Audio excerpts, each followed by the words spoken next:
Leave me alone!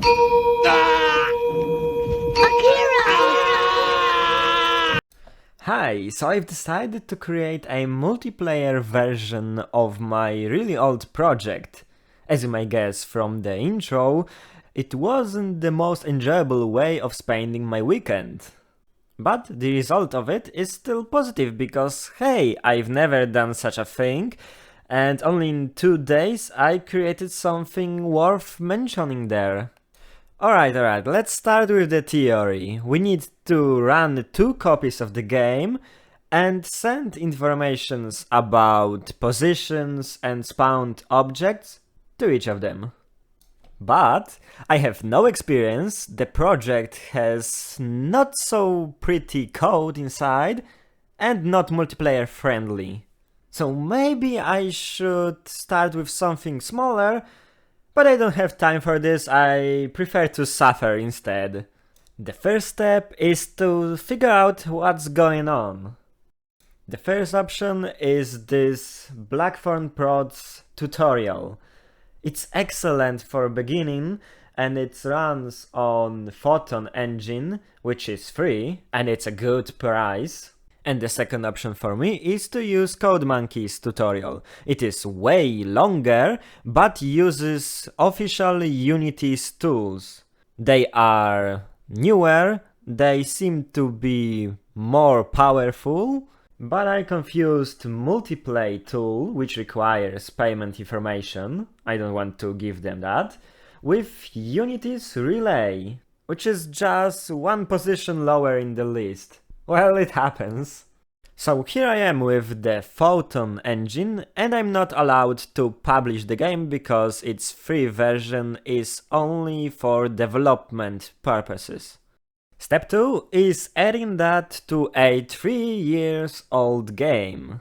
It's been a while since I saw this project for the last time and I didn't clean up the code after I made it work, so you may imagine how fun it was to deal with this right now. During this time I had only 2 moods.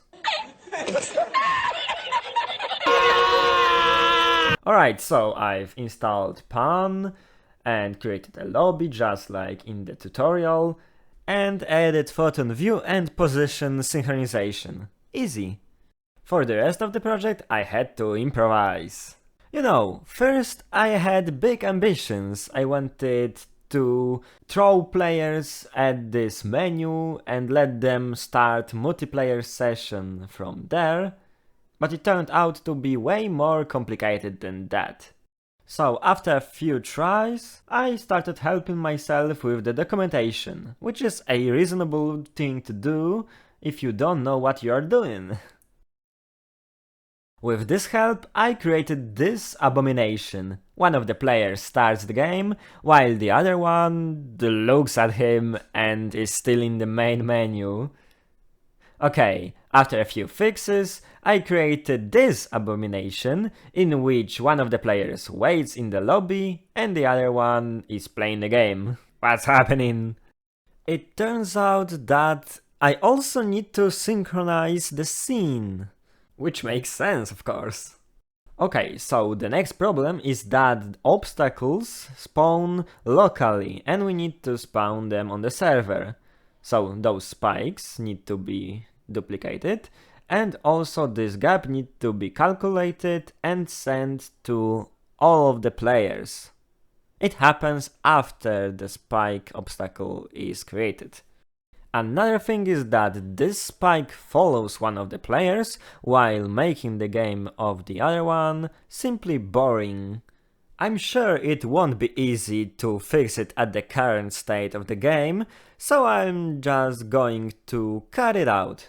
In the meantime, I realized that count of players means how many players are on the server, and I need to use playerList.length to know how many players are in the room.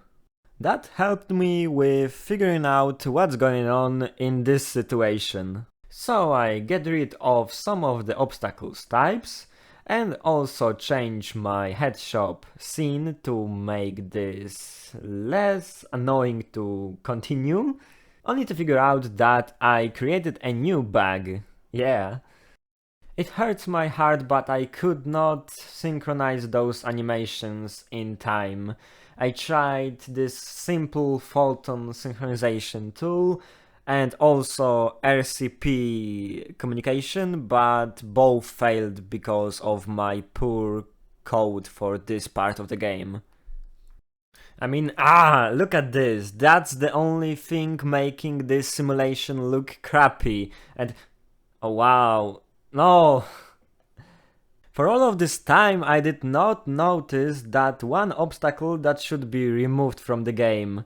Now I need to go back to the project, find this line of code and remove it before I play the game with friends. At least it's not public, so no one's seen it before me, and I have time to fix it. After all of that torture, it's finally time to build this game for browser. But let's see what Photon Engine thinks about WebGL. It's a unique environment that presents certain limitations. Okay, I've got stressed after reading that, but happily everything went fine. I had some lags at the beginning, but after restarting the browser, everything looks like some kind of solid state game, I don't know, it works. So, it's on itch.io under restricted access, and it's ready to be played with friends. To be honest, it was an interesting project, because only in 2 days I managed to learn something about multiplayer games and how I should write my code to make it easier in the future. Maybe it won't be useful now, but I don't know, in 1 or 2 years. So anyway, I had good time doing all of that, even though sometimes it was annoying, hard and painful. That's just how programming works. Have a good day and see ya!